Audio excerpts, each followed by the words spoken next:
우리가 본격적으로 구글한 애플리케이션을 만들어 보기 전에 미리 알아야 될 지식은 바로 스트림 API입니다. 왜냐하면 구글한 애플리케이션을 스트림 API로 구현하라는 요구사항이 있었기 때문인데요.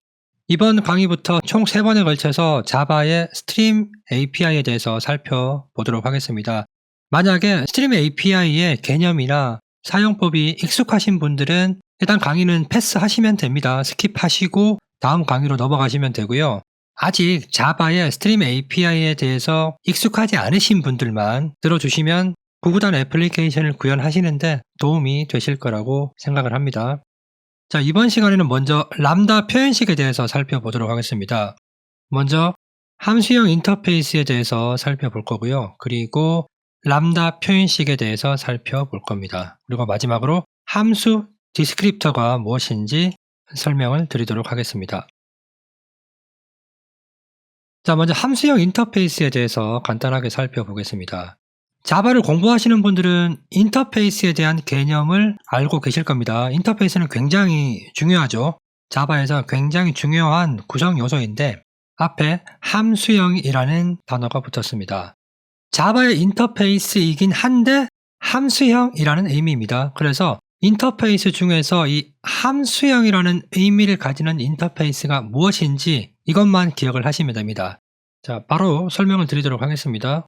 자바의 인터페이스 중에 구현해야 할 추상 메서드가 딱 하나만 있는 인터페이스가 바로 함수형 인터페이스입니다. 함수형 인터페이스라고 해서 딱히 어려운 개념은 사실 아닙니다. 기존에 자바에 있던 개념인 인터페이스인데 구현해야 되는 추상 메서드가 딱 하나만 있는 인터페이스가 바로 함수형 인터페이스입니다.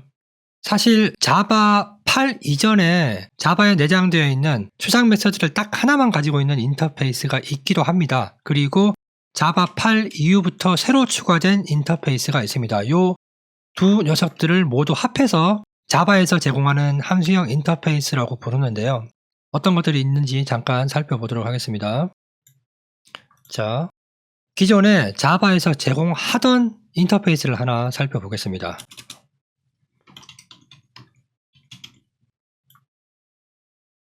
자, 우리가 자바에서 제공하는 인터페이스 중에 가장 많이 사용하는 인터페이스 중 하나이기도 한 러너블입니다. 러너블은 보시면 알겠지만 자바 1.0부터 제공을 하던 인터페이스였습니다. 그런데 추상 메서드 하나만 가지고 있죠. 그래서 자바 8부터는 펑셔널 인터페이스라는 애너테이션을 붙여서 함수형 인터페이스라고 명시를 하고 있습니다.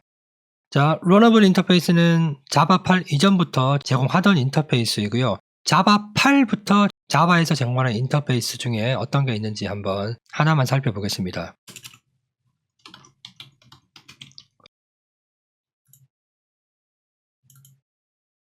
자, 대표적인 게 컨슈머 인터페이스입니다. 컨슈머 인터페이스는 자바 1.8, 즉 자바 8부터 제공을 하고 있는 인터페이스이고요. 구현해야 되는 추상 메서드는 accept라는 메서드 하나만 가지고 있습니다. 여기 아래쪽에 보시면 구현되어 있는 메서드가 하나 있긴 하죠. 원래 자바의 인터페이스는 추상 메서드만 포함을 할 수 있는데 자바 8부터 디폴트 키워드를 추가하면 이렇게 구현 메서드를 추가를 할 수가 있습니다. 자, 컨슈머 인터페이스 마찬가지로 펑셔널 인터페이스라는 애너테이션을 추가를 하고 있습니다. 자바의 함수형 인터페이스는 구현해야 되는 추상 메서드를 단 하나만 가지고 있다 라고 이렇게 생각을 하시면 될 것 같습니다. 자, 결국 함수형 인터페이스는 인터페이스이고요. 자바 인터페이스 같은 경우에는 인터페이스를 구현하는 클래스를 명시하지 않아도 익명 구현 클래스를 이렇게 정의를 할 수가 있습니다. 그런데 익명 구현 클래스를 표현할 때 구현해야 되는 추상 메서드가 하나만 있다면 함수형 인터페이스가 되는 것이고요. 이 함수형 인터페이스는 아래쪽에서 다시 설명을 드리겠지만 람다 표현식으로 정의를 할 수가 있습니다. 그리고 람다 표현식을 조금 더 간결한 표현법으로 표현을 할 수 있는데 그게 바로 메서드 레퍼런스가 됩니다. 결국 익명 구현 클래스부터 메서드 레퍼런스까지 함수형 인터페이스를 표현하는 여러 가지 형태라고 보시면 될 것 같은데요. 자, 그러면 예제 코드를 통해서 함수형 인터페이스를 제대로 이해를 해 보도록 하겠습니다. 자, 예제 코드를 보시면 컨슈머라는 함수형 인터페이스를 사용을 하고 있는데요. 컨슈머 인터페이스에 잠깐 들어가 보겠습니다. 컨슈머 인터페이스는 accept라는 추상 메서드 하나를 가지고 있고요. 이 컨슈머를 사용해야 되는 입장에서는 accept 추상 메서드를 반드시 구현을 해줘야 됩니다. 자, 그런데 일반적으로 자바에서 인터페이스를 사용하기 위한 전형적인 방법은 인터페이스의 구현 클래스를 하나 만들어주면 됩니다. 자, 예를 들어서 하나 만들어 볼까요? consumer imple이라고 하겠습니다. 이렇게 만들고요. 그 다음에 implement consumer interface를 구현해 주면 됩니다. 구현해야 되는 메서드 하나를 추가를 하고요. 여기에서 하나 찍어 보겠습니다. hello consumer 이렇게 하겠습니다. 자, 그리고 이 구현 클래스를 사용하면 되죠. 네, 여기에서 한번 사용해 볼게요. consumer string 하겠습니다. consumer impl 그리고 new consumer impl 하면 되겠습니다. 자, 아래쪽에 있는 코드는 잠깐 주석 처리를 해 놓겠습니다. 자, 여기 제너릭 타입을 이렇게 명시를 하도록 하겠습니다. 네, 그리고 이렇게 되겠죠? 네, 이렇게 될 겁니다. 여기 문자열을 그대로 고정하지 말고요. 이 문자열을 출력하는 걸로 바꾸도록 하겠습니다.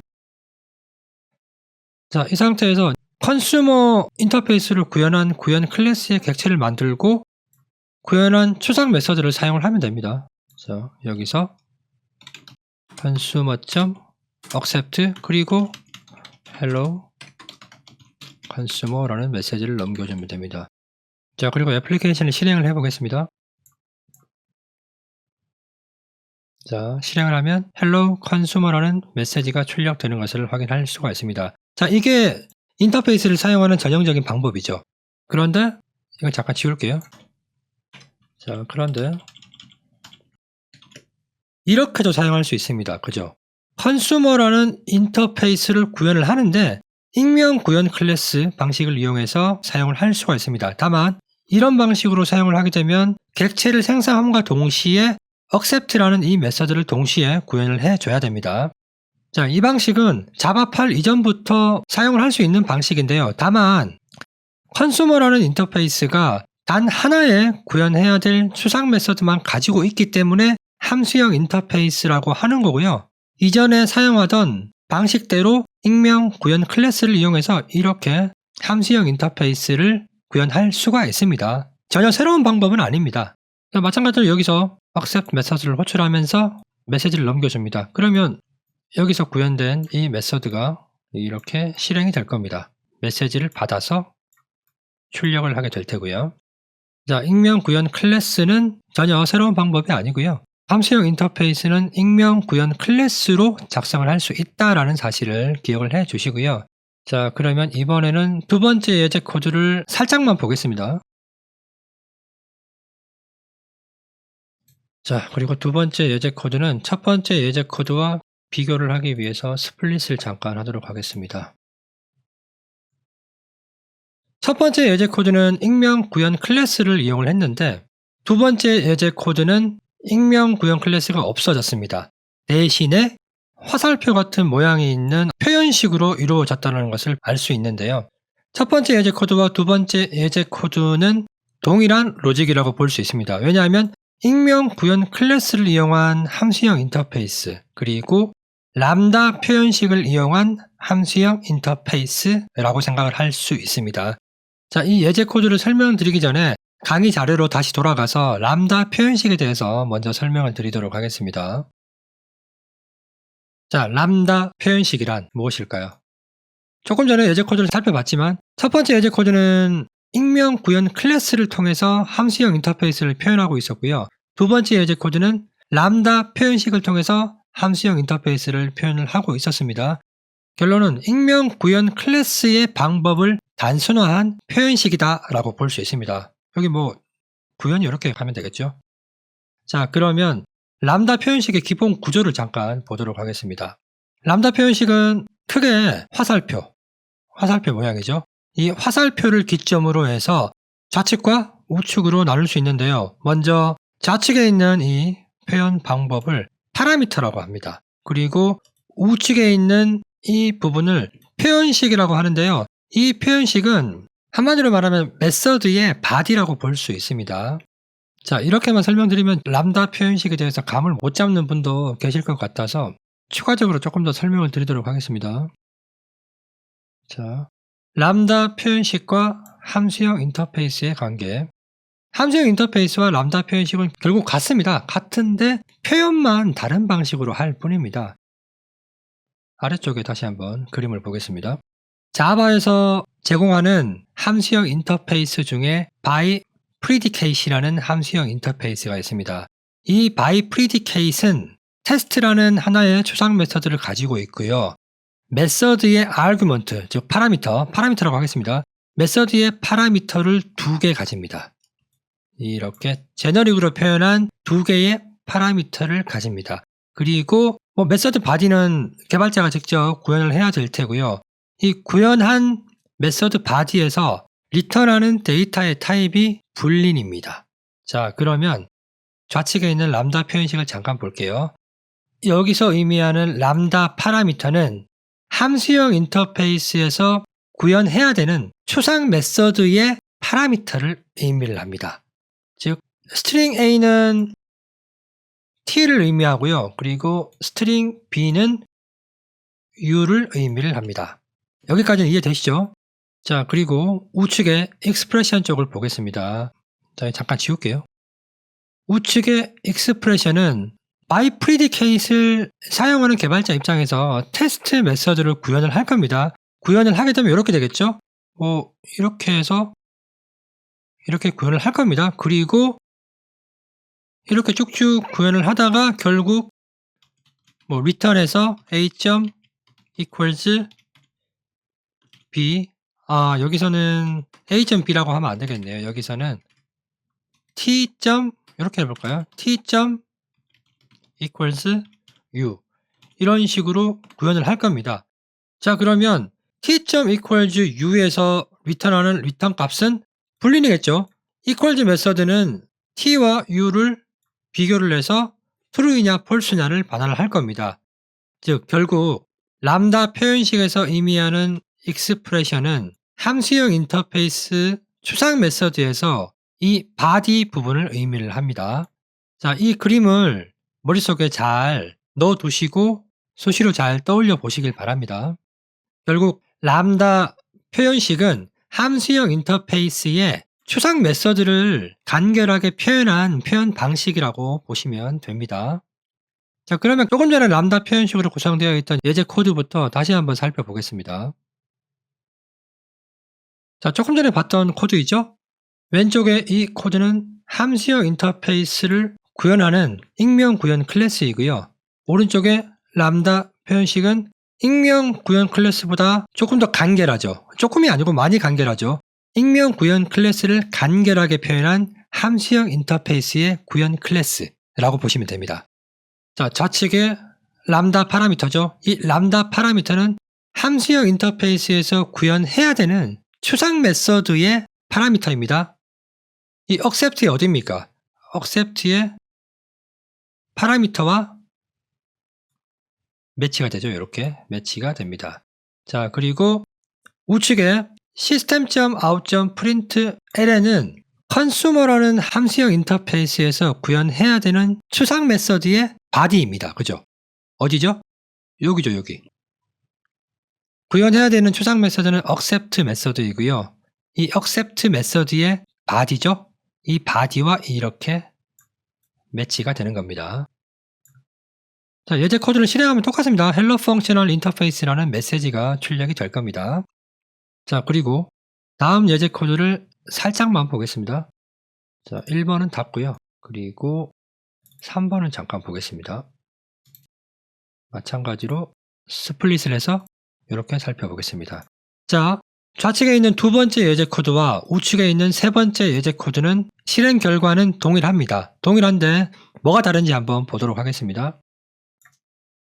컨슈머 인터페이스를 구현한 람다 표현식입니다. 그죠? 그런데 우측에는 람다 표현식이 아니라 콜론 두 개로 구성되어 있는 또 다른 형태의 표현식으로 만들어져 있습니다. 자, 결론을 말씀드리면 이 표현식과 이 람다 표현식은 같은 의미입니다. 이 좌측의 람다 표현식도 함수형 인터페이스를 표현을 하고 있고요. 우측에 콜론 두 개로 되어 있는 표현식도 함수형 인터페이스를 의미를 합니다. 이 콜론 두 개로 함수형 인터페이스를 표현하는 방식을 메서드 레퍼런스라고 합니다.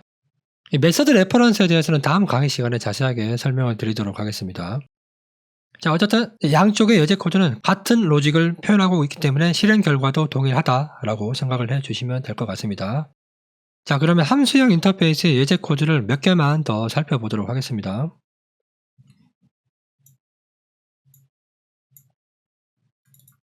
자, 네 번째 예제 코드입니다. 두 개의 메서드가 있는데요. getName 메서드는 케빈이라는 이름을 리턴을 하고요. 그리고 getMessage 메서드는 getName에서 반환한 이 이름을 이용해서 메시지 하나를 만들고 있습니다. 자, 메인 메서드에 보시면 getMessage라는 메서드 내부에서 getName 메서드를 호출하고 있습니다. 자, 얼핏 보면 getName 메서드라는 메서드 자체를 getMessage의 파라미터로 이렇게 넘기는 것 같지만 실제로는 아니죠. 실제로는 getName 메서드를 먼저 호출해서 리턴되는 이 문자열을 이렇게 리턴을 하는 거고요. 리턴 받은 문자열을 다시 getMessage 메서드로 이렇게 파라미터로 전달을 하는 겁니다. getMessage 메서드의 파라미터로 메서드 자체를 전달하는 것 같지만 메서드를 전달하는 게 아니고 리턴 받은 문자열을 이렇게 전달을 한다라고 보시면 될 것 같습니다. 자, 그러면 예제 코드 하나만 더 살펴볼게요. 자, 앞에서 봤던 예제 코드와 약간 비슷한데요. 차이점이 있습니다. getMessage라는 메서드가 있고요. 이 getMessage라는 메서드는 함수형 인터페이스를 전달을 받고 있습니다. 조금 전에 봤던 예제 코드에서는 getName 메서드를 직접적으로 파라미터로 전달하는 게 아니고요. getName 메서드에서 리턴하는 문자열을 getMessage 메서드에 이렇게 전달합니다. 근데 하지만 여기서는 getMessage의 파라미터로 함수형 인터페이스를 바로 전달을 합니다. 이 함수형 인터페이스는 람다 표현식으로 이렇게 표현을 할 수가 있죠. 서플라이어라는 함수형 인터페이스는 우리가 살펴보지 않았는데 잠깐 볼게요. 자바 8에서 제공하는 함수형 인터페이스이고요. 구현해야 되는 초상 메서드는 get 메서드 하나가 있습니다. 파라미터는 없죠. 파라미터는 없고 return 타입은 t입니다. 즉 람다 표현식으로 표현을 하면 이런 식으로 표현을 할 수가 있습니다.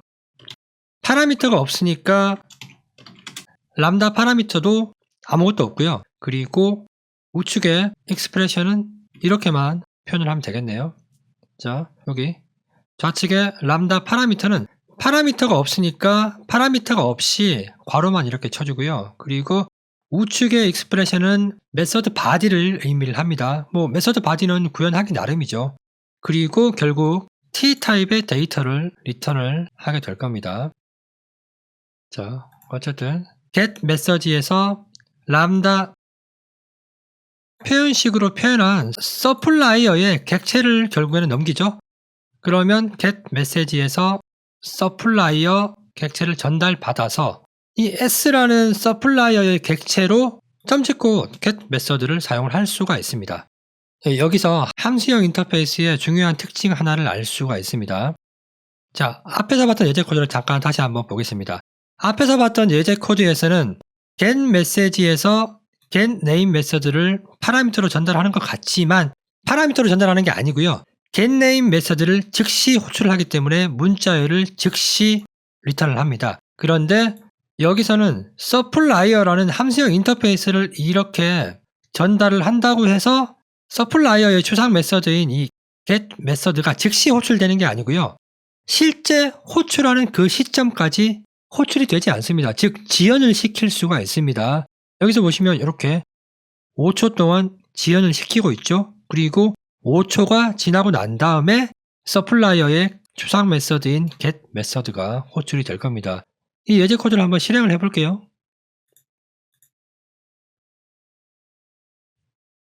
자, 실행이 되었고요. 실행된 시간은 32초입니다. 그리고 5초 뒤에 서플라이어의 get 메서드가 실행이 되었기 때문에 hello kevin이라는 문자열이 출력이 되었습니다. 즉 람다 표현식으로 표현하는 함수형 인터페이스는 애플리케이션 내부에서 실제로 필요한 시점에 호출을 할 수 있는 지연 호출의 특성을 가지고 있습니다. 이 굉장히 중요한 내용이기 때문에 반드시 기억을 해 놓으시기 바랍니다. 자, 그러면 람다 표현식을 실제로 애플리케이션을 구현할 때 어떻게 사용할 수 있는지 잠깐 살펴보고 예제 코드 설명을 마무리해 보겠습니다. 자, 코드가 조금 복잡한데요. 제가 설명을 드리도록 하겠습니다. 스프링 MVC와 스프링 시큐리티를 이용해서 웹 애플리케이션을 구현하시게 되면 JWT 토큰을 대부분 사용하게 됩니다. 자, 예를 들어서 서버가 있고요. 그리고 클라이언트가 이렇게 있습니다. 그리고 클라이언트 쪽에서 서버 쪽에 API 엔드포인트를 이용하기 위해서 이렇게 리퀘스트를 보내게 됩니다. 그때 JWT를 헤더에 실어서 해당 엔드포인트를 사용할 수 있다는 자격 증명을 하게 되죠. 이때 보통 JWT 토큰이 만료가 되는 시점에 리프레시 토큰을 헤더에 실어서 이렇게 보내고요. 다시 갱신된 토큰을 전달을 받게 될 텐데요. 서버 쪽에서는 일반적으로 레디스를 많이 이용을 하게 됩니다. 자, 이 그림을 염두에 두시고 코드를 잠깐 살펴보겠습니다. 자, 리프레시 토큰이 있죠? 이 리프레시 토큰은 클라이언트 쪽에서 이렇게 던져진 토큰이라고 생각을 하시면 됩니다. 그리고 전달받은 리프레시 토큰을 검증하는 verify refresh 토큰이라는 메서드가 있습니다. 아래쪽에 있죠. 이렇게 아래쪽에 있습니다. 자, 리프레시 토큰을 전달을 받았는데 만약에 레디스가 활성화되어 있다면 레디스에서 리프레시 토큰을 가지고 와서 데이터베이스에 있는 리프레시 토큰과 전달받은 리프레시 토큰이 같은지 비교를 하게 되고요. 그리고 전달받은 리프레시 토큰이 만료가 되었는지를 검증을 하게 됩니다. 이 조건에 부합하지 않으면 유효하지 않은 토큰이라는 익셉션을 던지게 됩니다. 그리고 개발자가 자기 컴퓨터에서 구현을 할 때는 레디스를 사용하지 않을 수도 있습니다. 자, 그래서 레디스를 사용하지 않을 경우에는 리프레시 토큰이 만료가 되었는지만 검증을 하게 됩니다. 자, 여기 코드를 보시면 이렇게 if 문이 중첩되어 있는 것을 볼 수가 있습니다. 그죠? if, else 안쪽에 if 문이 있고요. 또 안쪽에 if 문이 있습니다. 자, 이 코드를 람다 표현식으로 바꿔서 구현한 코드를 잠깐 살펴보도록 하겠습니다.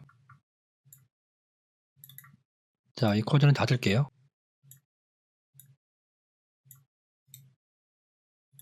자, 좌측에 있는 코드는 if 문을 사용한 코드이고요. 우측에 있는 코드는 람다 표현식을 사용해서 if 문이 조금 제거된 코드입니다. 자, 내부에 정의되어 있는 if 문에서 if 문의 조건절이 있습니다. 그죠? if 문의 조건절은 true냐 false인지를 판단하기 위한 문장입니다. 그래서 true, false를 판단하기 위한 함수형 인터페이스로 predicate이라는 함수형 인터페이스를 사용할 수 있습니다. 이 predicate를 잠깐 볼게요. 자, predicate은 test라는 추상 메서드 하나를 가지고 있고요. 파라미터로 t를 전달받고 메서드 바디에서 어떻게 구현을 하겠죠. 구현을 하고 난 다음에 리턴되는 리턴 값은 true 또는 false가 됩니다. 자, 그래서 이 predicate 함수형 인터페이스를 이용해서 좌측의 예제 코드를 조금 더 간결하게 작성을 할 수가 있습니다. 자, 좌측의 코드를 보시면요. 조건이 두 개가 있습니다.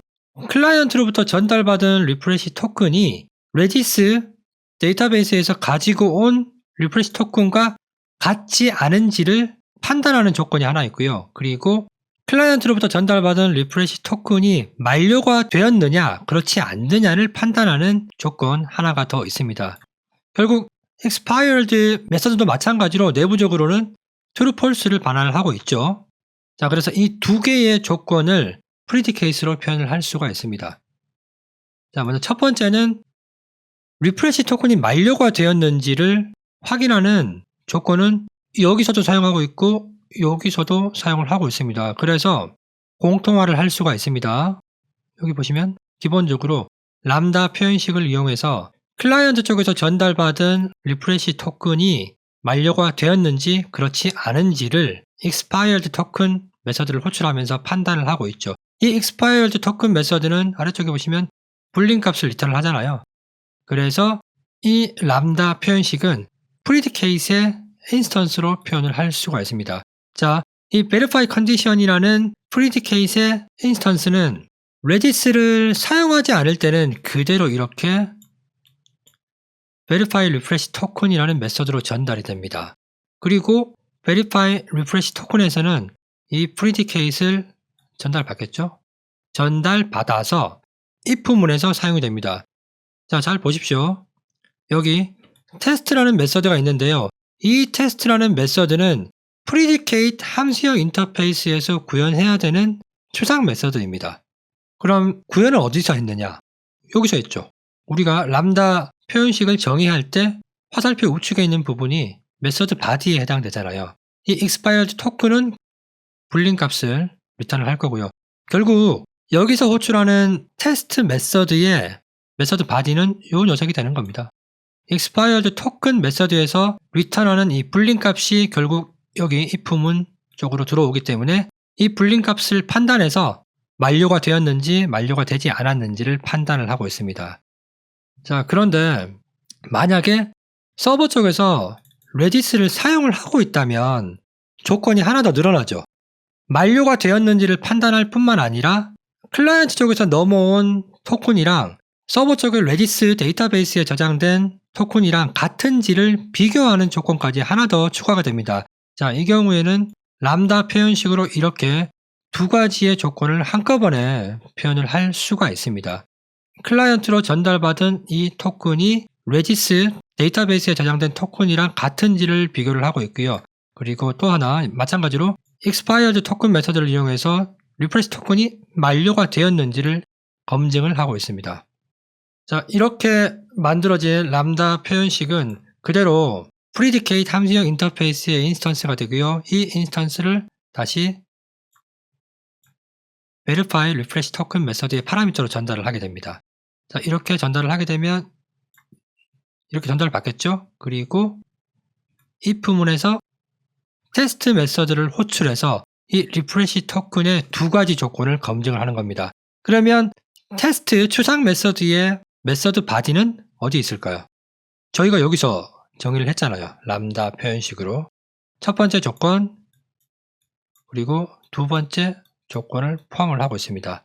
이 메서드 바디가 테스트 메서드를 호출하면서 실행이 됩니다. 그럼 두 가지 조건에 모두 맞으면 true를 반환할 거고요. 맞지 않으면 false를 반환할 겁니다. 여기서는 true이면 유효하지 않은 토큰이 되겠습니다. 자, 두 가지 코드를 보시면 메인 메서드의 코드가 조금 더 간결해진 것을 볼 수 있습니다. if문이 두 번씩 사용이 되었는데 여기서는 if문이 한 번만 사용되고요. 토큰 만료를 체크하는 공통된 조건은 이렇게 람다 표현식으로 표현을 했습니다. 그리고 레디스를 사용할 경우에는 하나의 조건이 더 포함되죠. 레디스 데이터베이스에 저장된 토큰과 동일한 토큰인지를 체크하는 조건이 하나 더 추가가 됩니다. 자, 이처럼 람다 표현식을 이용하면 중복되는 로직을 분리를 해서 조금 더 코드를 간결하게 작성을 할 수가 있습니다.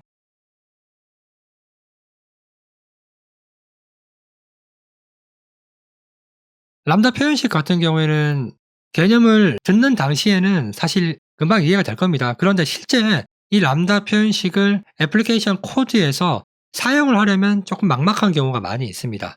그래서 여러분들이 조금 연습을 많이 해 주실 필요가 있습니다. 자, 그러면 강의 자료로 돌아가서 남은 내용을 마저 살펴보고 이번 강의를 마무리해 보도록 하겠습니다. 자, 함수 디스크립터가 뭔지 간단하게 살펴보겠습니다. 함수형 인터페이스는 단 하나의 추상 메서드를 가지고 있고요. 이 단 하나의 추상 메서드가 어떤 형태로 구성이 되어 있는지를 설명해 놓은 것을 바로 함수 디스크립터라고 합니다. 자, 우리가 앞에서 predicate 살펴봤고요. consumer 살펴봤습니다. 그리고 by predicate도 살펴봤는데요. 자바에서 제공하는 이런 함수형 인터페이스의 추상 메서드가 어떤 형태로 구성되는지를 설명한 것이 바로 함수 디스크립터라고 볼 수 있습니다. 그런데 함수형 인터페이스의 추상 메서드는 람다 표현식으로 표현을 할 수가 있잖아요.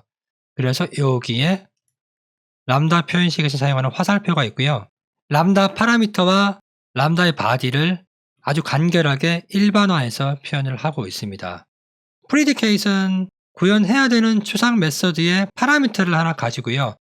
이 파라미터를 이용해서 내부적으로 불린 타입의 데이터를 리턴을 합니다. 그리고 컨슈머 같은 경우에는 T타입의 파라미터를 하나 가지고요. 컨슈머에서 구현해야 되는 추상 메서드는 어떤 데이터를 리턴하지 않죠. 리턴을 하지 않기 때문에 이렇게 void로 표현을 합니다. 자, 함수 디스크립터로 이렇게 간결하게 표현되어 있는 내용들이 처음에 이해가 안 될 수 있는데 자바에서 제공하는 이 함수형 인터페이스의 코드를 보면서 하나씩 매치를 시켜보면 됩니다. 자, 지금 바로 몇 가지만 살펴보겠습니다. 먼저 predicate입니다. 자, predicate는 테스트라는 추상 메서드를 하나 가지고 있고요. 그리고 람다 파라미터로 T타입의 파라미터를 하나 가집니다. 그리고 메서드 바디의 로직이 실행되고 난 다음에 리턴 값으로 불린을 리턴하고 있습니다. 즉 여기서 말하는 T는 여기 T와 매치가 되겠죠. 그리고 여기서 말하는 불린은 여기 불린 리턴 타입과 이렇게 매치가 될 겁니다. 자, 그리고 컨슈머도 보겠습니다. 컨슈머는 구현해야 되는 추상 메서드로 accept 메서드가 있는데요. 자, 여기 컨슈머죠? 여기 컨슈머에서 람다 파라미터 T타입이죠? 이 람다 파라미터는 accept 메서드의 T와 매치가 이렇게 됩니다. 그리고 accept 메서드는 리턴 타입이 없습니다. void죠? 그래서 람다 표현식의 void와 accept 메서드의 리턴 타입이 이렇게 매치가 되는 겁니다. 이해가 되시죠? 자, 그리고 function이라는 또 함수형 인터페이스도 한번 보겠습니다. function 인터페이스는 apply라는 추상 메서드를 하나 가지고 있고요. 파라미터 하나이고 리턴 타입 하나입니다. 그래서 람다 표현식의 파라미터 t는 apply 메서드의 이 t와 이렇게 매치가 됩니다. 그리고 apply 메서드의 메서드 바디가 실행되고 난 다음에 r이라는 타입의 어떤 데이터를 이렇게 리턴을 하게 되는데 여기 람다 표현식의 r이 apply 메서드의 r과 이렇게 매치가 됩니다. 자, 마지막으로 하나만 더 살펴보겠습니다. 자, 이번에는 by consumer라는 또 인터페이스가 있는데요. 여기서 의미하는 by는 파라미터가 하나가 아니라 둘이라는 의미입니다. 즉, by consumer의 추상 메서드로 accept가 있는데요. 이 accept 메서드는 파라미터가 하나가 아니고 두 개죠. 그래서 by consumer입니다.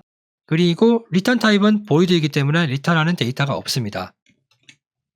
자, by consumer에서 람다 파라미터는 t와 u 두 개입니다. 그리고 accept 메서드의 t와 u라는 파라미터와 이렇게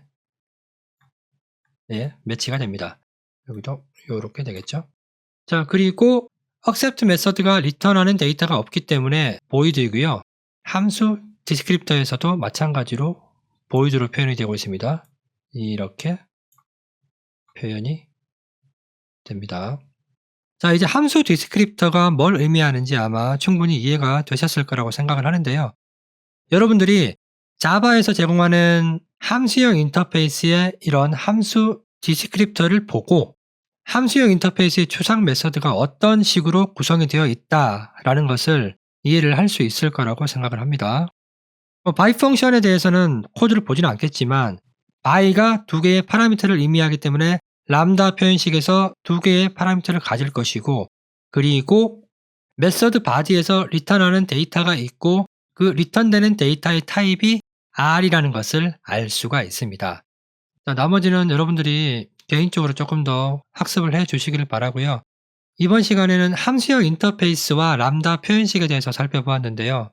람다 표현식을 조금 더 간결하게 만들어주는 메서드 레퍼런스에 대해서는 다음 시간에 자세하게 살펴보도록 하겠습니다. 자, 그러면 이상으로 함수형 인터페이스와 람다 표현식에 대한 강의를 마치도록 하겠습니다.